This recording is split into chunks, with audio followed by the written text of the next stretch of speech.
नमस्कार, मैं हूं अमीश देवगन और आप देख रहे हैं डिबेट का सर्वश्रेष्ठ शो टक्कर सीएनबीसी आवाज पर।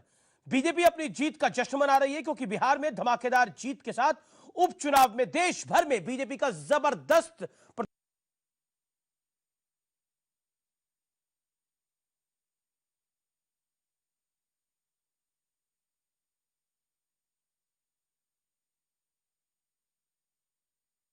आज इसी मुद्दे पर होगी देश की सबसे बड़ी चर्चा। और आज हमारे साथ होंगे महाराष्ट्र के पूर्व मुख्यमंत्री देवेंद्र फडणवीस और भारतीय जनता पार्टी के नेता कांग्रेस से जो आए हैं ज्योतिरादित्य सिंधिया, यानी देवेंद्र फडणवीस और ज्योतिरादित्य सिंधिया आज टक्कर में हमारे खास मेहमान होंगे। तो आज इस पर भी चर्चा करेंगे और प्रधानमंत्री ने आज बीजेपी हेडक्वार्टर में जो कुछ बोला है उसकी भी आपको बानगी दिखाएंगे। तो आज का टक्कर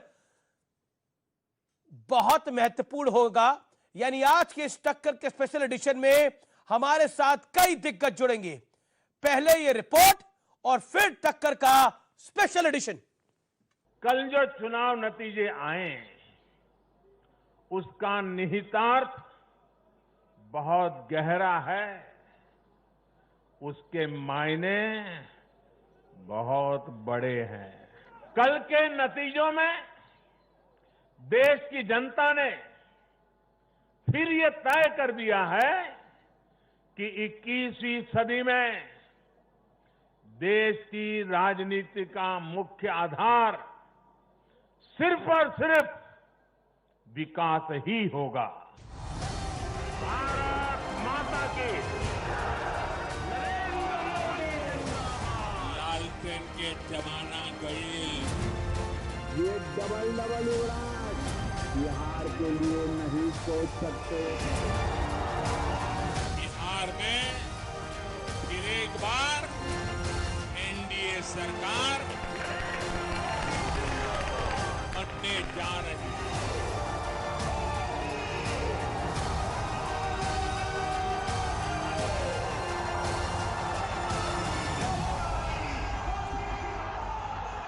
तो अब ब्रांड मोदी की ताकत का विश्लेषण जो कि बड़ा महत्वपूर्ण है। जेडीयू की सीट कम होने का मतलब लोगों की नाराजगी है। प्रधानमंत्री मोदी की केवल 12 रैलियों ने हवा का रुख मोड़ा।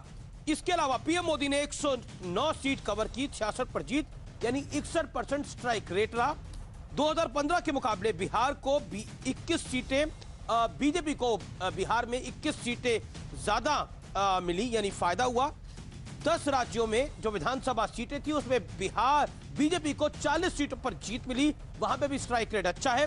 उपचुनाव में पूरब से पश्चिम तक, उत्तर से दक्षिण तक बीजेपी का डंका देखने को मिला। और मेरे साथ इस समय मौजूद हैं बिहार चुनावों में बीजेपी की अगुवाई करने वाले बीजेपी के प्रभारी महाराष्ट्र के पूर्व मुख्यमंत्री देवेंद्र फडणवीस।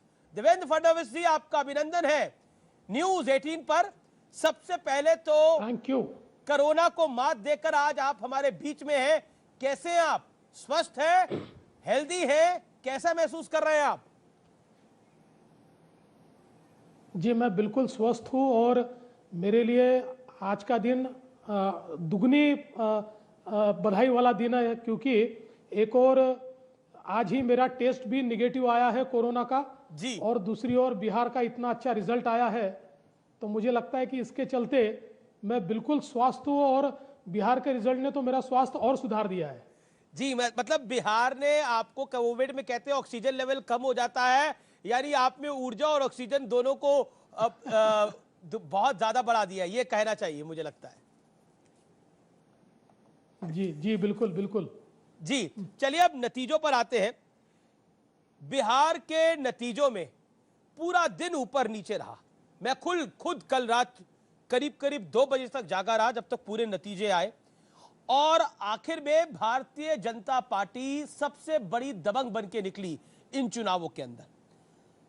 जेडीयू थोड़ा पिछड़ गया, लेकिन बीजेपी ने दिखाया कि वो अपने दम पर जेडीयू को बचा लाई, एनडीए को बचा लाई। क्या कहना चाहते हैं इस जीत पर?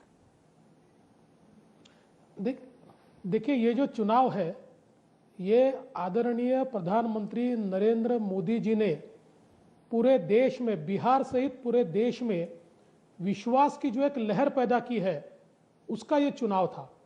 देखिए, कोरोना के संकट काल में, लॉकडाउन के संकट काल में पूरे देश में जब चुनौतियां थी, ऐसे समय कई सरकारें केवल केंद्र सरकार के ऊपर टीका टिप्पणी करने में और बड़ी बड़ी बयानबाजी करने में जिस समय मशगूल थी, ऐसे समय गरीबों की चिंता आदरणीय मोदी जी ने की। गरीबों के घर में राशन पहुंचे, अनाज पहुंचे, उनको 2 पैसा मिले, माइग्रेटरी लेबर जो है उसको ठिकाना मिले, उसको खाने की सुध उसकी ली जाए, जो बाढ़ के कारण पीड़ित है उनको मदद मिले। ऐसी सारी चीज़ों की जो चिंता मोदी जी ने की, तो बिहार के और देश के गरीबों को ये लगा कि एक ऐसे प्रधानमंत्री है जो हमारी सुध लेते हैं, जो हमारे लिए राजनीति करते हैं। और मैं ऐसा मानता हूं कि उसका परिणाम ये बिहार के मतदान में हमको दिखा। और साथ साथ एक बात और कहना चाहता हूं, एंटी इनकम्बेंसी, प्रो इनकम्बेंसी, इस पर तो चर्चा हम करेंगे, लेकिन एक चीज़ का हमने और विचार करना चाहिए। 15 साल मुख्यमंत्री रहने के बाद भी जो नीतीश कुमार जी का चेहरा बेदाग है, जिस प्रकार से उनके दामन पर कोई दाग नहीं लगा, मुझे ऐसा लगता है वो भी एक बहुत महत्वपूर्ण फैक्टर है। एक और मोदी जी के विश्वास की लहर और दूसरी ओर ये चेहरा, इन दोनों का ये फायदा है। लेकिन फडणवीस जी, ये तो मानना पड़ेगा आपको कि इस बार नीतीश का चेहरा आपके लिए लायबिलिटी था और नरेंद्र मोदी ने आपके लिए यानी एनडीए के लिए एक पॉजिटिव एनर्जी का काम करा। जो सीटें जेडीयू की कम हो रही थी उसको तो खींचा ही खींचा, बीजेपी की टैली को भी वो आगे बढ़ा के लेके गए। क्या आपको लगता नहीं है कि नीतीश कुमार के अगेंस्ट एक ग्रज था पब्लिक का, लेकिन वो बीजेपी को शासन में देखना चाहते थे, क्योंकि बीजेपी 110 पे लड़ती है और 74 पे जीतती है। देखिए, नहीं, बीजेपी के लिए ये प्रो इनकम्बेंसी का चुनाव था, इसमें कोई दो राय नहीं है, ये बिल्कुल प्रो इनकम्बेंसी थी। लेकिन मैं ये नहीं मान्य करूंगा कि नीतीश जी का चेहरा कोई लायबिलिटी थी। देखिए, 15 साल के बाद जरूर एक इनकम्बेंसी का फैक्टर होता है, लेकिन वो इनकम्बेंसी का फैक्टर क्यों रुक पाया? मोदी जी की लहर में उस इनकम्बेंसी फैक्टर को हम इसलिए भी रोक पाए कि नीतीश जी का चेहरा बेदाग है, नीतीश जी ने काम किया है। हाँ, कुछ अपेक्षाएं कम ज्यादा रही होगी, लेकिन लोगों को ये लगता था कि ये चेहरा ठीक चेहरा है, और इसलिए हाँ, जरूर मोदी जी की सुनामी के कारण, मोदी जी की लहर के कारण नीतीश जी को, जेडीयू को और हमारे अलायंस को फायदा हुआ, और जो थोड़ा एंटी इनकम्बेंसी थी उसको हम रोक पाए। लेकिन देखिए, महाराष्ट्र में आप छोटे भाई होते थे, बड़े भाई बन गए, लेकिन उसके बाद जो है वो जो छोटा भाई हुआ उसको लगा कि अब मुझे अपने बड़े भाई को बदल लेना चाहिए, तो उसने 2 बड़े भाई बना लिए। लेकिन बिहार के अंदर अब आप बड़े भाई हैं, बीजेपी 74 सीटों के साथ बड़ा भाई है, और कई आपके नेता जो रीजनल जो वहां पर नेता है, एससी मोर्चे के अध्यक्ष हो या फिर आपके केंद्रीय मंत्री अश्विनी चौबे हो, वो डायरेक्टली इनडायरेक्टली कह रहे हैं कि अब तो सीएम हमारा होना चाहिए। अश्विनी चौबे ने कहा कि नीतीश जी हर पिच पर बैटिंग कर सकते हैं, यानी वो केंद्र की पिच पर भी बैटिंग कर सकते हैं बतौर बिहार प्रभारी। आपको लगता है कार्यकर्ताओं की और नेताओं की बात सुननी चाहिए Bharatiya Janata party parliamentary board को, और इस बार सीएम बीजेपी का होना चाहिए उधर? देखिए, भारतीय जनता पार्टी में हमारे शीर्षस्थ नेता आदरणीय नरेंद्र मोदी जी है। प्रधानमंत्री जी ने बहुत स्पष्ट शब्दों में चुनाव से पहले ये कह दिया है कि अलायंस में किसकी कितनी सीटें आती है, इसके ऊपर फैसला नहीं होगा, फैसला हो चुका है। नीतीश जी अलायंस को लीड करेंगे, हमारे मुख्यमंत्री पद के उम्मीदवार नीतीश जी रहेंगे। एक बार मोदी जी ने जो कह दिया वो अंतिम बात है, और इसलिए कोई किसी के मन में शंका रहने का कारण नहीं है। आदरणीय प्रधानमंत्री जी ने जो कहा है उसी के अनुसार नीतीश जी ही हमारे अलायंस के उम्मीदवार रहेंगे। फडणवीस जी, लेकिन आपके पुराने सहयोगी शिवसेना को तो बड़ा शक है, वो कह रही है कि जीत तो गए हैं लेकिन नीतीश को सीएम बनाएंगे, वादा तो हमें भी किया था लेकिन बनाया नहीं था, तो उन्हें शक है आप पर। देखिए, पहली बात तो यह है कि हमारी जो पुराने मित्र है शिवसेना, उनकी हालत ऐसी है, वो चित भी हो गए तो भी हमारी उंगली ऊपर है, ऐसी मुजोरी वो करते हैं। और उनकी हालत देखिए, वो तो चुनाव लड़े ना बिहार का, बड़ा अनाउंसमेंट किया 50 सीटें शिवसेना लड़ेगी, उद्धव जी जाएंगे, आदित्य जी जाएंगे, संजय राउत जाएंगे। 23 सीटें लड़े, 23 जगह जमानत जब्त हो गई, नोटा जितने भी वोट उनको नहीं मिले, 0.05% वोट आई है। देखिए, महाराष्ट्र में उन्होंने अमित भाई सुनिए, नहीं, आप महाराष्ट्र में उन्होंने रिकॉर्ड बनाया, महाराष्ट्र में शिवसेना ने एक उनके रिकॉर्ड सामने बनाया फडणवीस जी, शिवसेना ने एक रिकॉर्ड बनाया है, जो कल तक रिकॉर्ड आम आदमी पार्टी के पास था, वो उनके खाते में आ गया है। वो रिकॉर्ड है, वो रिकॉर्ड लेकिन बनाया, मैं मेड रिकॉर्ड। मैं आपका एक और जवाब देना चाहता हूं जी। महाराष्ट्र में उद्धव जी के सामने प्रधानमंत्री जी ने घोषणा की थी कि बीजेपी का सीएम बनेगा, देवेंद्र फडणवीस सीएम बनेंगे, प्रधानमंत्री जी की घोषणा थी, जिसको उन्होंने कभी नकारा नहीं था। इसलिए महाराष्ट्र में विश्वासघात हमने नहीं किया। महाराष्ट्र में विश्वासघात सत्ता के लिए अगर किसी ने किया तो वो शिवसेना ने किया। सत्ता के लिए उन्होंने हमको छोड़ा, वो दूसरे दो लोगों के साथ गए। भारतीय जनता पार्टी सत्ता के लिए कभी विश्वासघात नहीं करती, न महाराष्ट्र में किया न बिहार में करेंगे। तो यानी नीतीश पक्के हैं और ये शिवसेना जो है वो अपना खेल खेलना चाह रही है, उसको लग रहा है, क्योंकि दिग्विजय सिंह ने आज बोला कि नीतीश कुमार को एक अच्छे चाचा की तरह अपने भतीजे को सीएम बना देना चाहिए, यानी उनको कांग्रेस के साथ आ देना चाहिए। मतलब वो कह रहे थे कि महाराष्ट्र रिपीट कर देना चाहिए नीतीश कुमार को, जैसे महाराष्ट्र में शिवसेना आपके साथ लड़ी। और वो रैली मैंने देखी थी जिसमें प्रधानमंत्री थे, जिसमें उद्धव ठाकरे थे, जिसमें प्रधानमंत्री ने बोला कि जिस रैली में ये नारे लगे कि दिल्ली में नरेंद्र और मुंबई में देवेंद्र होगा, वो रैली मैंने भी देखी थी। बिल्कुल आपकी बातें हो सकते हैं, लेकिन दिग्विजय सिंह इशारा कर रहे हैं कि महाराष्ट्र रिपीट करना चाहिए, नीतीश को, चाचा को, भतीजे को सीएम बना देना चाहिए। अभी कुछ देर पहले न्यूज 18 से बातचीत में बोले हैं। देखिए, दिग्विजय सिंह जी जो है वो देश के एक बड़े एंटरटेनर है जी। उनका अपना एक एंटरटेनमेंट चैनल चलता है, लोगों का मनोरंजन करते हैं, अलग अलग बातें करते हैं। बस उसी मनोरंजन की कड़ी का एक और मनोरंजन वाली बात उन्होंने ये कही है, वो कितने भी मन में ये सारी चीज़ें कह ले, कोई फर्क पड़ने वाला नहीं है। नीतीश जी हमारे साथ रहेंगे, नीतीश जी अगुवाई करेंगे, सीएम बनेंगे, बिहार में सरकार बनेगी। एक आंकलन ये है कि इस बार कांग्रेस को पूरे देश में उपचुनाव हुए, और उस पूरे उपचुनाव से सिर्फ बिहार में चुनाव नहीं था, फडणवीस जी, यूपी में भी चुनाव था, मध्य प्रदेश में भी चुनाव था।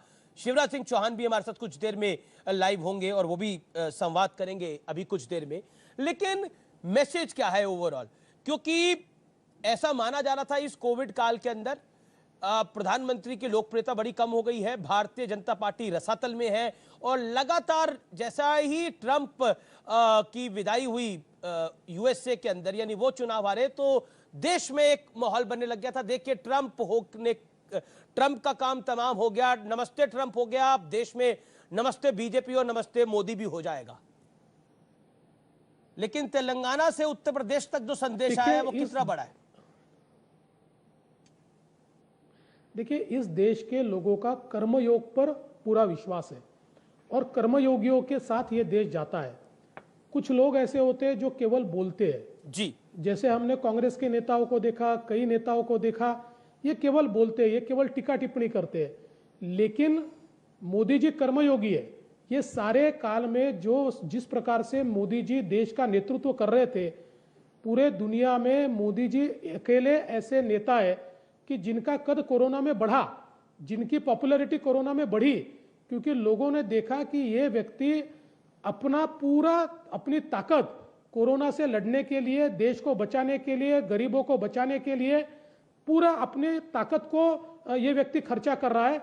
ये देखने के कारण लोगों का जो विश्वास बढ़ा, तो मुझे लगता है एक और ये विश्वास है, और दूसरी ओर ये जो केवल बोलने वाले लोग हैं, कांग्रेस पार्टी है या उनके सारे जो दोस्त हैं, ये लोगों में अभी कॉन्फिडेंस इंस्पायर नहीं कर सकते। लोगों को पता है कि ये केवल टीका करते हैं, ये टीका के लिए टीका करें, इनके पास न कोई कार्यक्रम है, न कोई नेता है, न कोई दिशा है। तो इसलिए मुझे लगता है कि कांग्रेस के ऊपर का पूरे देश का विश्वास समाप्त हो चुका है, और पूरे देश में भारतीय जनता पार्टी के लिए एक नया विश्वास, मोदी जी के लिए एक नया विश्वास अभी तैयार हुआ है। लेकिन शरद पवार को यह विश्वास नहीं है। शरद पवार का बयान है, मैं बिल्कुल उनको कोट कर रहा हूं, बिहार चुनाव के नतीजे जो भी हो, लेकिन अब यह साफ प्रतीत हो गया है कि बिहार में परिवर्तन का रास्ता खुल रहा है। बिहार चुनाव तेजस्वी बनाम बीजेपी था, तेजस्वी अकेले थे और उनके खिलाफ बड़े सारे अनुभवी नेता एकजुट थे। इस बयान को आप कैसे पढ़ते हैं पॉलिटिकली? देखिए, उनकी भी हालत तो शिवसेना से कोई अलग नहीं है, वो भी वहां पर चुनाव लड़े उन्होंने भी उम्मीदवार लड़ाए, पिछले बार उनका एक चुनकर आया था, इस बार उनके भी डिपॉजिट नहीं बचे। तो इसलिए मुझे लगता है कि ये सारे के सारे लोग जब बहुत करारी हार मिलती है तो उस हार में से कोई ना कोई सुख ढूंढने की कोशिश कर रहे हैं, कोई ना कोई ऐसी बात ढूंढने की कोशिश कर रहे हैं कि जिससे इनको फेस सेविंग मिले। तो ये सारी फेस सेविंग वाली बातें, ये बातों में कोई अर्थ नहीं है। जो जीता है वो बिल्कुल स्पष्ट है, जो हारा है वो स्पष्ट है। कभी कभी बड़ा दिल करके जीतने वाले को भी बधाई दे देनी चाहिए, बड़ा दिल करके। लेकिन आरजेडी तो बधाई देने के मूड में ही नहीं है, ना आपको, ना प्रधानमंत्री को, ना जेपी नड्डा को, ना नीतीश कुमार को। वो कह रही है कि लोकतंत्र का रात को गला घोट दिया गया है और वो तो धरने वगैरह, प्रदर्शन वगैरह भी कर रहे हैं। वो कह रहे हैं देखिए ईवीएम में गड़बड़ हो गई है। उदित राज जी जो कांग्रेस के नेता है वो तो कहते हैं जैसे मंगल ग्रह पे सैटेलाइट ऑपरेट हो सकते हैं तो ईवीएम तो ब्लूटूथ से भी ऑपरेट हो सकती है। अगर झारखंड में कांग्रेस और झारखंड मुक्ति मोर्चा और आरजेडी चुनकर आता है तो वहां का ईवीएम हैक प्रूफ है, वो दुनिया का और विश्व का सर्वश्रेष्ठ ईवीएम है। लेकिन बिहार में अगर वो हार जाते हैं तो ईवीएम हैक हो जाता है। कितना हास्यास्पद है। अभी इन लोगों को कुछ तो शर्म करनी चाहिए। अपन जो बात कहते हैं कोई तो क्रेडिबिलिटी होनी चाहिए। अपन इतने बड़े नेता है, नेताओं की कोई ना कोई तो क्रेडिबिलिटी नेताओं ने रखनी चाहिए। रोज बयान बदलेंगे कैसे चलेगा? का ऑफिशियल बयान है कि रिटर्निंग ऑफिसर्स को भूपेंद्र यादव, नीतीश कुमार, सुशील मोदी की जब मीटिंग हुई और हो सकता है उस मीटिंग में आप भी वर्चुअली शामिल हुए हो, ये जानकारी हमारे पास नहीं है। उस मीटिंग के अंदर रिटर्निंग नीतीश कुमार के साथ उस मीटिंग के बाद रिटर्निंग ऑफिसर को कहा गया कि जो जीते हुए आरजेडी के कैंडिडेट है उनको हरा दो। आप भी बड़े सारे चुनाव लड़े, ऐसा होता है, आप भी सीएम रहे, ऐसा होता है क्या? ऐसा कभी हो सकता है? देखिए, नहीं सवाल है मेरा, इस देश के लोकतंत्र में नहीं, बिल्कुल नहीं हो सकता भाई साहब, कोई नहीं कर सकता ऐसा होता तो कभी कोई सत्ता ही बदलती नहीं। इस देश के लोकतंत्र में भारत के चुनाव आयोग ने इस प्रकार से चुनाव की संकल्पना को रचा है कि अब चुनाव को कोई रिग नहीं कर सकता, कोई चाहकर भी नहीं कर सकता। और ईवीएम के माध्यम से हर एक राउंड खत्म होने के बाद उसकी टैली की जाती है। वो टैली को सारे जो अलग अलग पार्टियों के प्रतिनिधि होते हैं वो उसके ऊपर साइन करते हैं। उसके बाद ही वो टैली आगे बढ़ती है। उसके बाद आखिरी में वीवीपैट किया जाता है। वीवीपैट के बाद ही रिजल्ट डिक्लेयर किया जाए कि नहीं जाए, ये वापस सेंट्रल इलेक्शन कमीशन को पूछा जाता है। वो जब कहते हैं कि सारी प्रक्रिया ठीक से पार पड़ी है और अब आप ये कर सकते हैं, तभी रिजल्ट डिक्लेयर होता है।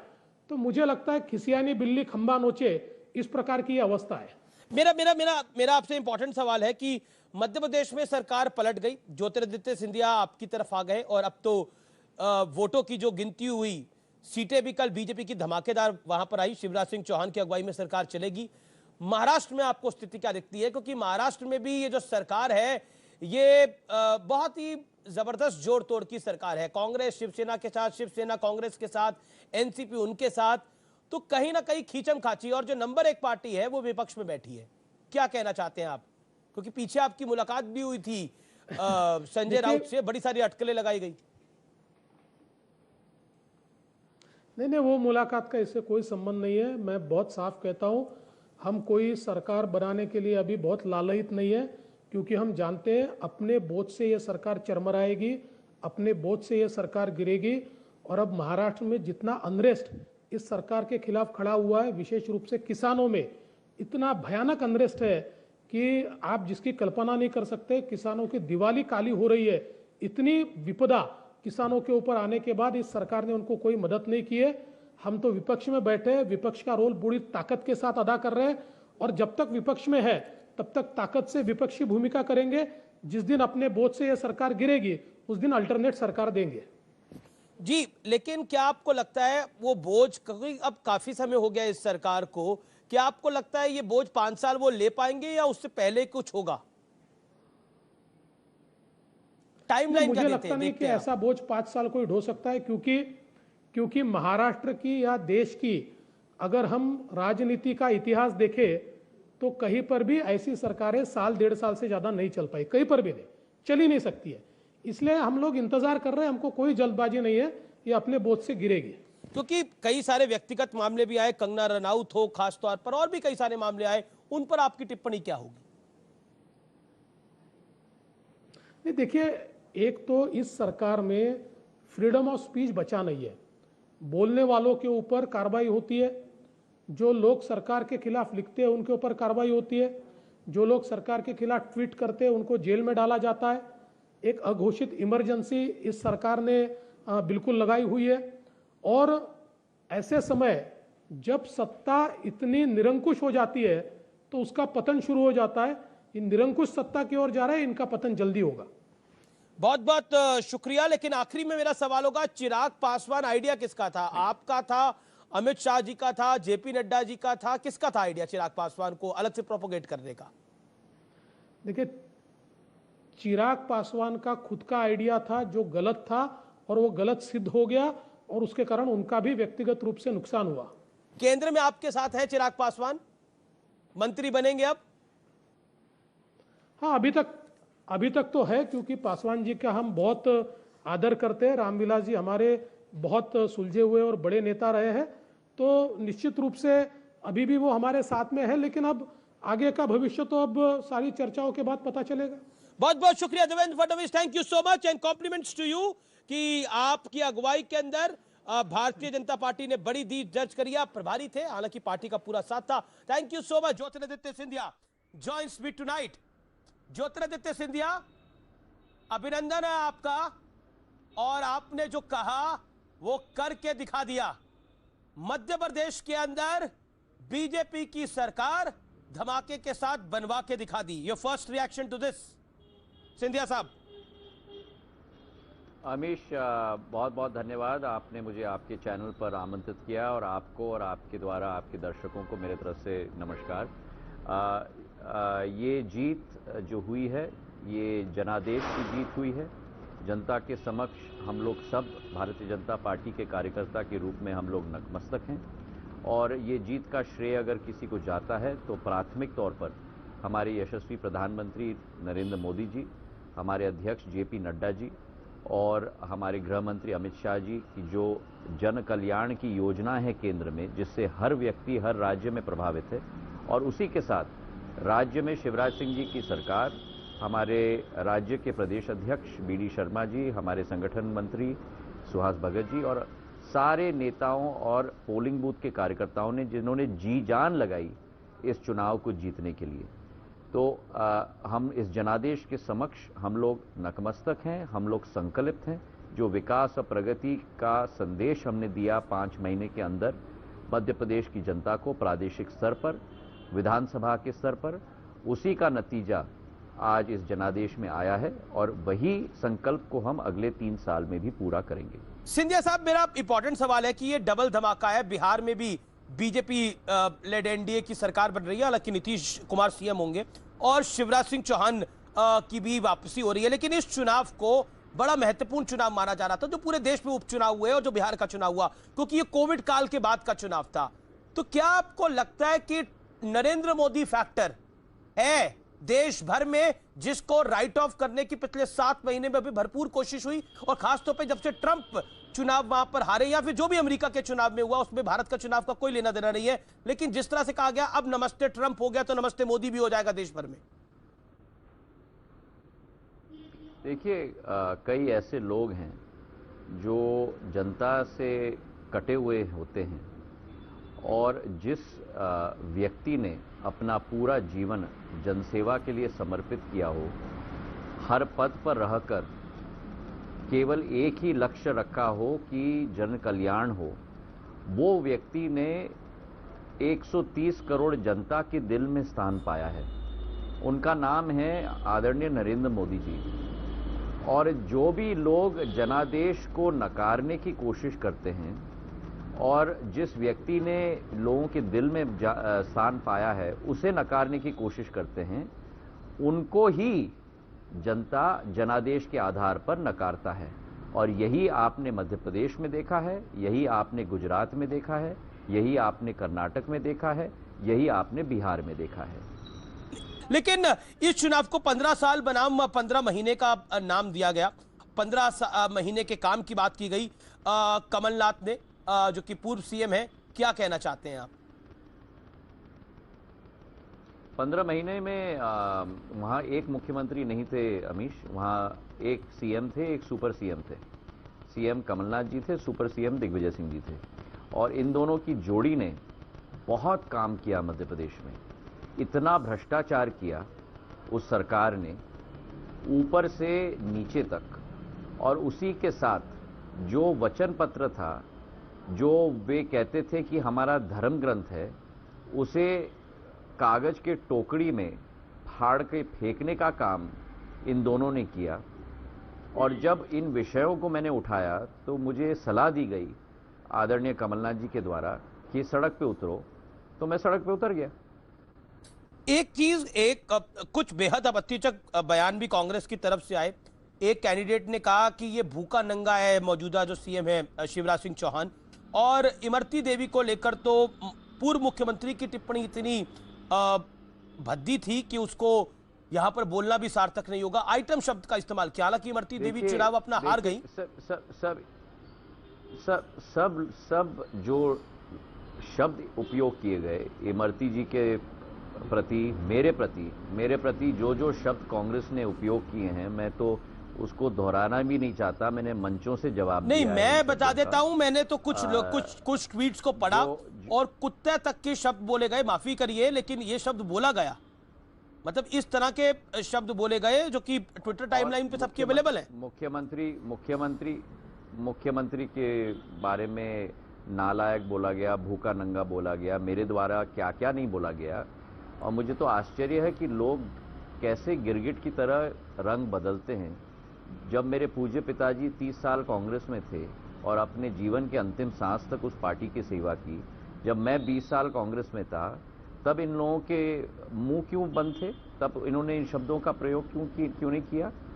और मैंने उसी समय कहा था कि इन शब्दों का सब पूरा जो जवाब है, क्योंकि राजनीति में भी अमीश थोड़ा सर हमें मेंटेन करना होगा, क्योंकि जनता देखती है हमारे तरफ रोल मॉडल की तरह, और अगर हम ही इस निम्न स्तर पर आ जाएंगे तो फिर क्या उद्देश्य और क्या उदाहरण हम दे रहे हैं। तो मैंने उस समय भी सभी चैनल्स को कहा था कि इन सब शब्दों का जवाब जनता 3 तारीख को देगी, जो 10 तारीख को डब्बा खोल के देश के सामने आएगा, और वो नतीजा देश के सामने आ गया।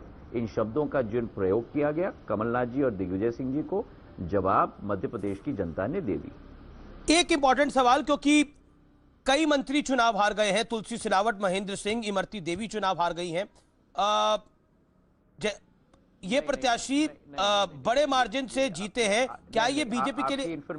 नहीं, माफ करिए, इमरती देवी समेत 3 मंत्री चुनाव हार गए हैं, क्या थोड़ी चीक हो गई है? तुलसी सिलावट और महेंद्र सिंह और सिसोदिया जैसे प्रत्याशी 2018 के मुकाबले जीते हैं,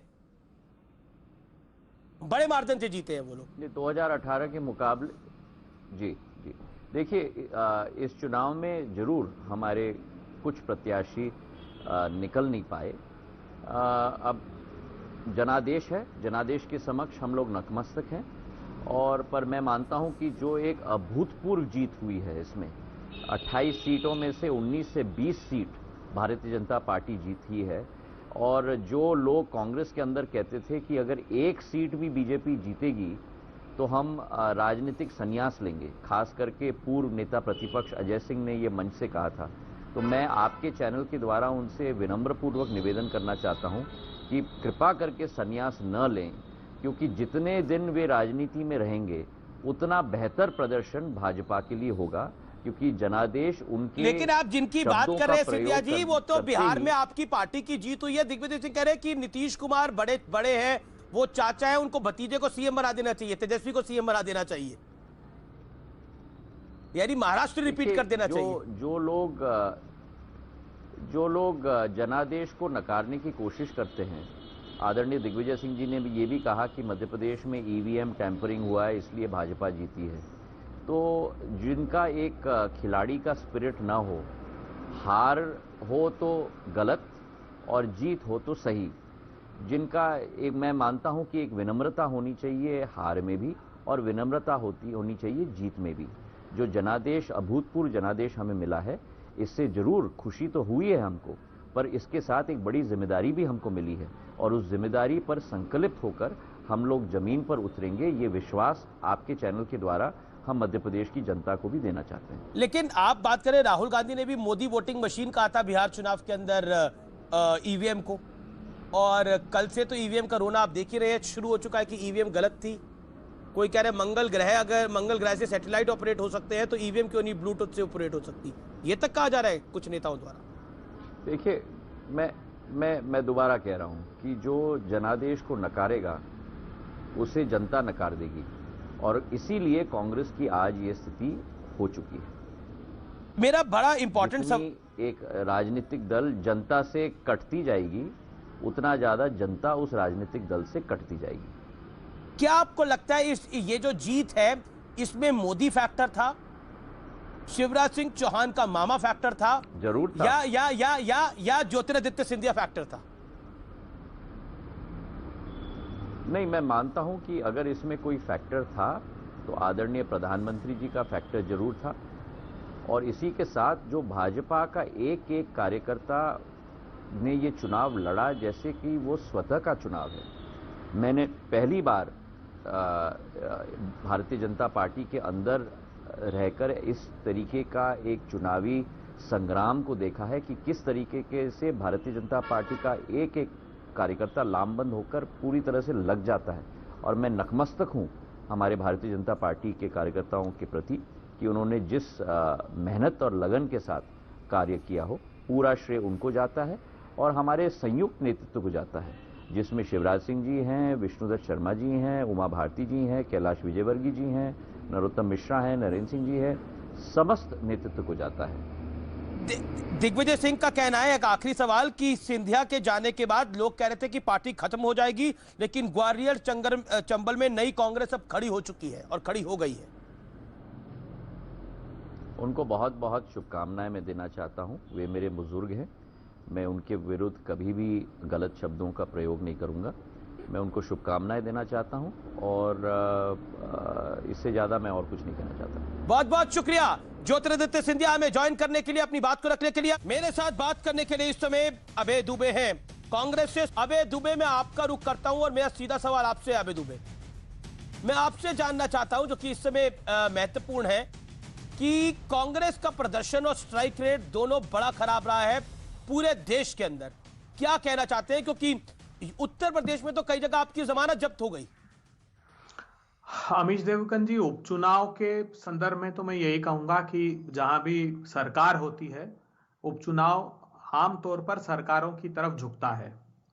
हाँ, मेरी पार्टी के प्रति सद्भावना व्यक्त करने के लिए धन्यवाद। हम आत्मचिंतन, आत्ममंथन, आत्मलोचन करेंगे और कोशिश करेंगे कि दृढ़ता से राहुल गांधी जी के साथ मिलकर, सोनिया जी के साथ मिलकर हम सब लोग कांग्रेस पार्टी का प्रदर्शन अच्छा करें, क्योंकि इसमें संदेह नहीं, कांग्रेस पार्टी ने जो प्रोमिसेस किए हैं, आज तक जो देश से वादे किए हैं, उनको पूरा किया है। और भारतीय जनता पार्टी का ट्रैक रिकॉर्ड, क्या आपको लगता है कि ब्रांड मोदी की ताकत इतनी बड़ी है कि उस ताकत के आगे आप लोग लाचार हो जाते हैं? और वही एग्जैक्टली देखने को मिलता है, चाहे वो बिहार का इलेक्शन हो जहां पर नीतीश कुमार के खिलाफ माहौल था, लेकिन नरेंद्र मोदी गए, मोदी फैक्टर ने चीजों को बदल दिया। बीजेपी का स्ट्राइक रेट बहुत जबरदस्त है। मैं आज सुबह से उसका मैं आकलन कर रहा हूं, बहुत जबरदस्त स्ट्राइक रेट है भारतीय जनता पार्टी का, क्योंकि 110 पे लड़ी और 74 जीती, जबकि तेजस्वी यादव की पार्टी 144 पे सीटों पे लड़ी और 75 जीत के आई है। बीजेपी का स्ट्राइक रेट अबव 60% है और कांग्रेस का हालांकि स्ट्राइक रेट बेहद खराब है, 27% के करीब है। अमीश देवगन जी, 2010 में जब नरेंद्र मोदी जी नहीं थे, तब भारतीय जनता पार्टी की 90 सीटें थी, 91 जी। प्रधानमंत्री नरेंद्र मोदी जी बिहार आए 2015 में, वो 40 सीटें कम, स्ट्राइक रेट की व्याख्या तब भी कीजिए, 53 सीटों पर सिमट गए। ये तो भारतीय जनता पार्टी के 3 सीट, या तो आप समझना नहीं चाह रहे या आप अनजान बन रहे हैं। आप अनुभवी आदमी हैं। 15 साल का नीतीश कुमार का शासन है, 15 साल के शासन के बाद वो सरकार रिपीट हो रही है। इससे बड़ा कॉम्प्लीमेंट उस सरकार के लिए कुछ नहीं हो सकता। और नरेंद्र मोदी वो सरकार अगर रिपीट कर पा रहे हैं, क्योंकि मैंने गुजरात के इलेक्शन को भी बड़ा क्लोजली कवर करा है, गुजरात का इलेक्शन भी सबसे टफ इलेक्शन था। मुझे लगता है गुजरात के इलेक्शन के बाद बीजेपी के लिए, जो अब की बीजेपी है, सबसे टफ इलेक्शन बिहार का इलेक्शन था, but they have managed to do it. वो कोविड का हाल हो, इकोनॉमी का हाल हो, लेकिन उसके बावजूद जनता ने विश्वास दिखाया, सिर्फ बिहार में नहीं। अब मध्य प्रदेश जिस राज्य से आते हैं वहां पर आप देखिए क्या हाल हुआ है आपका। आप उसको बदलाव का चुनाव कह रहे थे, वहां पर क्या हाल शुरू है आपका? उत्तर प्रदेश में तो आपकी कहानी बहुत खराब है, लेकिन जमानतें जब्त हो गई है वहां पर। कल एक टेलीविजन शो में ओवैसी साहब ने बोला, I want to quote him, Asaduddin Owaisi, you must have heard him. Mister Owaisi has said कि कांग्रेस की लीडरशिप, उन्होंने एक शब्द का इस्तेमाल किया है, इंपोर्टेंट हो चुकी है। देखिए वो उन्हीं को शोभा देता है। पॉलिटिकली इंपोर्टेंट हो चुका। आप मेरे बहुत अच्छे मित्र और सबसे पसंदीदा पत्रकार हैं। कई बार मुझे ऐसा लगता है कि मैं एंकर हूं और आप डिबेट कर रहे हैं। मुझे थोड़ा सा वक्त दीजिएगा। देखिए अमीश जी, ये भारतीय जनता पार्टी ने बिहार में जो चमत्कार किया है वो सी क्यूब से किया है। चिराग पासवान, चुनाव आयोग और चचा ओवैसी। चचा ओवैसी को भारतीय जनता पार्टी नियोजित रूप से जहाज में तेल डला के वहां भेजती है जहां मुस्लिम बाहुल्य क्षेत्र हैं, और चचा साहब खूब उनकी हाजिरी में और उनकी ड्यूटी निभाते हैं। एलजेपी के लाल को नीतीश का चिराग बुझाने के लिए भाजपा ने आगे तो किया ही किया, साथ में उन्होंने ये भी संदेश दे दिया कि ये जो सारी नाकामी थी ये नीतीश की थी, तो इसलिए एंटी इनकम्बेंसी स्ट्रेटेजिकली बीजेपी ने अपने आप पर से हटा लिया। अबे जी, मैं काउंटर मैंने अबे जी क्या आप चाहते हैं कि असाउद्दीन ओवैसी चुनाव ही ना लड़े? उनका लोकतांत्रिक अधिकार नहीं है चुनाव लड़ने का? तो इसका मतलब आप चाहते हैं असाउद्दीन ओवैसी चुनाव ही ना लड़े? कांग्रेस जो लोकतंत्र की इतनी बड़ी प्रहरी बनती है, वो कहती है कि लोकतंत्र में ओवैसी चुनाव न लड़े क्योंकि इससे हम हार जाते हैं, क्योंकि मुसलमान वोट हमारे बढ़ते हैं। यानी आपका पूरा समीकरण मुस्लिम यादव का था, ओवैसी ने वो खराब कर दिया। ओवैसी ने खुद 5 सीटें जीती। मैं तो ये चाहता हूं कि ओवैसी जी लड़े। उन तेलंगाना जिस प्रदेश से आते हैं वहां सिर्फ 9 सीटों पे, मतलब वो उसकी शहर के पुराने शहर के बाहर भी नहीं लड़ते हैं, पता है आपको। और 24 सीटों पर बिहार में लड़ते हैं, वो झारखंड में लड़ने आते हैं, वो महाराष्ट्र में आते हैं, उत्तर प्रदेश में आते हैं, और वहां जहां भारतीय जनता पार्टी सूची देती कि इन सीटों पर आपको लड़ना है, इससे फर्क पड़ना है। और टक्कर में अब देखते हैं कि आज प्रधानमंत्री नरेंद्र मोदी जब पहुंचे बीजेपी हेडक्वार्टर, तो उन्होंने जेपी नड्डा यानी बीजेपी के राष्ट्रीय अध्यक्ष की जम के तारीफ करी। उन्होंने नारा दिया, नड्डा जी आगे बढ़ो, हम तुम्हारे साथ हैं। यह बताया कि जगत प्रकाश नड्डा के अथक प्रयासों से बिहार में बीजेपी की जीत हुई है, और साथ ही साथ एक संदेश भी दिया कि भारतीय जनता पार्टी में अध्यक्ष का मतलब अध्यक्ष होता है। तो आज प्रधानमंत्री मोदी ने अपने साइलेंट वोटर्स पे क्या कहा, कोरोना पे क्या कहा, कांग्रेस पे क्या बोला, क्योंकि कांग्रेस की भी जमानत कहीं कहीं जब्त हुई है, उस पर क्या बोला, ये वाकई दिलचस्प होगा। तो पहले अभी सुनते हैं प्रधानमंत्री की वो बड़ी बातें जो आज उन्होंने बीजेपी हेडक्वार्टर में बोली।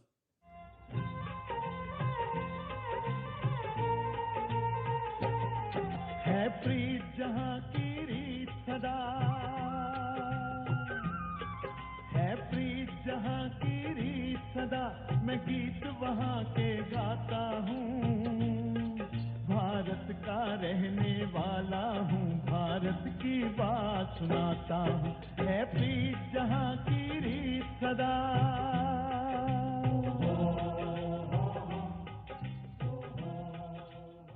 ये चुनावी नतीजे भारतीय जनता पार्टी के हमारे राष्ट्रीय अध्यक्ष श्रीमान जेपी नड्डा जी की कुशलता और प्रभावी रणनीति का भी परिणाम है।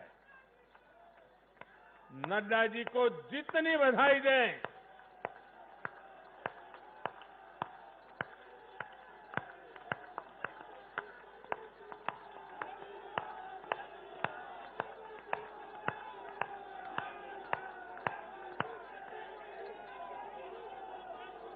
मैं कहूंगा, नड्डा जी आगे बढ़ो, आप कहिए हम सब आपके साथ हैं। नड्डा जी आगे बढ़ो, नड्डा जी आगे बढ़ो, नड्डा जी आगे बढ़ो। बिहार तो सबसे खास है। अगर आज आप मुझे बिहार के चुनाव नतीजों के बारे में पूछेंगे तो मेरा जवाब भी जनता के जनादेश की तरफ, जैसे बिहार की जनता ने जनादेश दिया है, जितना साफ सुथरा जनादेश दिया है, मेरा जवाब भी उतना ही साफ है, और मेरा जवाब है, चुनाव जीतने का एक ही रहस्य है, सबका साथ, सबका विकास, सबका विश्वास। इस मंत्र की जीत हुई है। बिहार में विकास के कार्यों की जीत हुई है। बिहार में सच जीता है। बिहार में विश्वास जीता है। बिहार का युवा जीता है। कल के नतीजों में देश की जनता ने फिर ये तय कर दिया है कि 21वीं सदी में देश की राजनीति का मुख्य आधार सिर्फ और सिर्फ विकास ही होगा। साथियों, हमारे यहां ये भी कई बार कहा जाता है कि बैंक खाते, गैस कनेक्शन, घर, स्वरोजगार के लिए सुविधाएं, अच्छी सड़कें, अच्छे रेलवे स्टेशन, बेहतर हवाई अड्डे, नदियों पर बनते आधुनिक पुल, इंटरनेट कनेक्टिविटी, ऐसे मुद्दे चुनाव में अहमियत नहीं रखते हैं। सुना होगा आपने ऐसा। जनता ऐसे लोगों को बार बार ये कह रही है कि असली मुद्दे यही है। देश का विकास, राज्य का विकास आज सबसे बड़ी कसौटी है और आने वाले समय में भी यही चुनाव का आधार रहने वाला है। जो लोग ये नहीं समझ रहे, इस बार भी उनकी जगह, क्या हुआ मालूम है ना, जगह जगह जमानत जब्त हो गई है। आपको पता होगा, पहले जब चुनाव होते तो दूसरे दिन क्या खबर आती थी, हेडलाइन, इतने बूथ लूट लिए गए, इतने बूथ में रीपोलिंग होगा। आज हेडलाइन होती है, पहले से इतना परसेंटेज पोलिंग बढ़ा, पुरुषों से महिलाओं का पोलिंग बढ़ा, पोलिंग बूथ से व्यवस्थाओं से लोग, यानी पुरानी चीजें। बिहार में चुनाव मतलब इतने लोग मारे गए, इतने बूथ, यही खबरें रहती थी।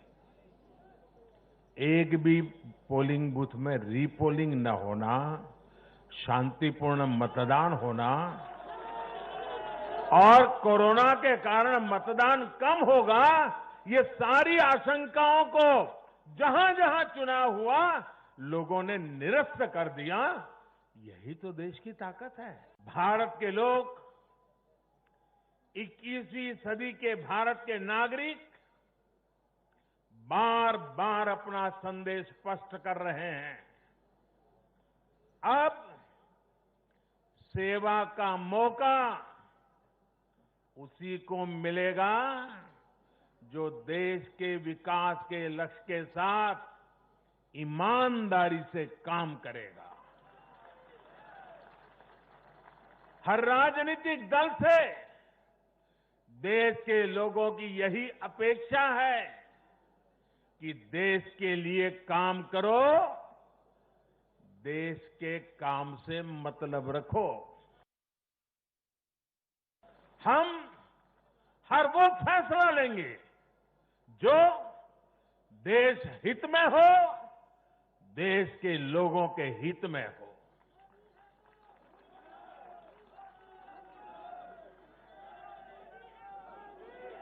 साथियों, आज भाजपा ही देश की एकमात्र राष्ट्रीय पार्टी है जिसमें गरीब, दलित, पीड़ित, शोषित, वंचित अपना प्रतिनिधित्व देखते हैं, अपना भविष्य देखते हैं। और अब टक्कर में कुछ महत्वपूर्ण और इंपॉर्टेंट चीजें जो कि मुझे लगता है व्यूअर्स को पता होनी चाहिए।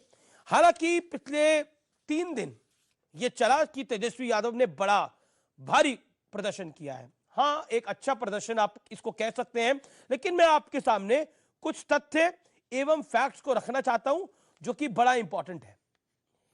इन चुनावों के अंदर, जिन चुनावों की हम बात कर रहे हैं बिहार इलेक्शन के अंदर, वह भारतीय जनता पार्टी का स्ट्राइक रेट, क्योंकि वो 110 सीटों पर चुनाव लड़ी और जीती 74, तो बीजेपी का स्ट्राइक रेट हुआ क्रिकेट की भाषा के अंदर 62.27%।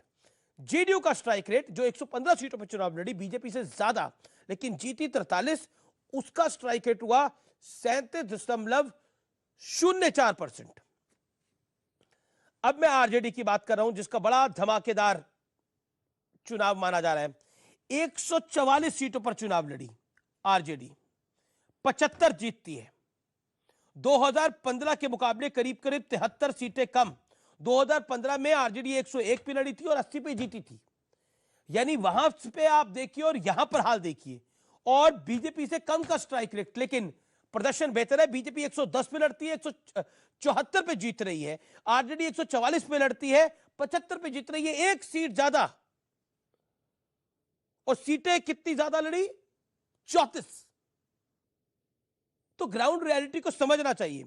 और दूसरी तरफ एक और चीज, एनडीए ने 23 सीटों पर एनडीए के एलजेपी ने वोट काटे, और चिराग अगर एनडीए में होते तो आरजेडी को सिर्फ 50 ही सीटें मिलती। यानी चिराग ने ओवरऑल एनडीए का नुकसान किया है, सिर्फ जेडीयू का नुकसान नहीं किया। यह पॉइंट है। इसलिए चिराग पासवान, बीजेपी का गेम प्लान था, तो आंकड़ों में वो दिखाई नहीं देता। बीजेपी को नुकसान हुआ, यानी एनडीए को नुकसान हुआ।